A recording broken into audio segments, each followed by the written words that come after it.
વધુ એક સમાચાર રાજકોટથી મળી રહ્યા છે, તેની પર પણ નજર કરી લઈશું। રાજકોટથી આ સમાચાર, જેમાં મહાનગરપાલિકાના કમિશનર તરીકે તુષાર સુમેરાએ ચાર્જ સંભાળ્યો। રાજકોટના 34મા કમિશનર તરીકે સુમેરાએ વિધિવત ચાર્જ સંભાળ્યો હોવાના સમાચાર। મૂળ સુરેન્દ્રનગરના વતની તુષાર સુમેરા 2012 ગુજરાત કેડરના આઈએએસ અધિકારી છે। ડીપી દેસાઈની બદલી થતા તુષાર સુમેરાને રાજકોટ મૂકવામાં આવ્યા। ચાર્જ સંભાળ્યા બાદ તુષાર સુમેરા દ્વારા નિવેદન પણ આપવામાં આવ્યું। આપને જણાવી દઈએ સમાચાર, પ્રાથમિક સુવિધાઓનું નિરાકરણ કરવાના પ્રયત્નો કરીશ તેવું કહ્યું। ગ્રહણ કર્યો છે।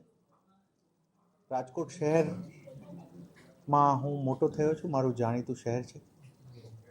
કમિશનર તરીકે અમારો એવો પ્રયત્ન રહેશે કે અહીંયાની જનતાના નાના મોટા પ્રશ્નોને સારી રીતે સોલ્વ કરી શકીએ। વી વર્ક ઓન બેઝિક એમ્યુનિટીઝ, સારી રીતે કામ થઈ શકે અને અહીંયા અમારા એફર્ટથી જેટલું સારામાં સારું સંકલન સાથે સારામાં સારું કામ થઈ શકે એ માટે અમે પ્રયત્નશીલ પણ રહીશું। સાહેબ, તમે રાજકોટ રહ્યા છો ત્યારે તમને નાનપણમાં એવું કઈ હતું કે હું ત્યારે કમિશનર બનું ને મારે આ કરવું છે, એવું કઈ યાદ? આટલું સ્પેસિફિક તો રહીમભાઈ ના વિચારેલું હોય, બટ એટલું ખરું કે આજે હું સર્કિટ હાઉસથી અહીંયા આવ્યો તો થોડા મીટરમાં જ મારી સ્કૂલ આવી, જ્યાં હું ભણેલો છું।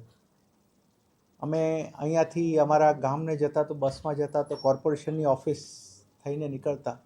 I feel nostalgic and I feel lucky કે મને એક એવો કોઈ પણ વ્યક્તિ માટે આઈએએસ બનવું એ ડ્રીમ હોઈ શકે અને આઈએએસ બન્યા પછી જે ભૂમિ પર તમે ભણ્યા છો, જે ભૂમિ ઉપર મોટા થયા છો, ત્યાં કમિશનર તરીકે કામ કરવા મળે, I think it is blessing of God and luck only.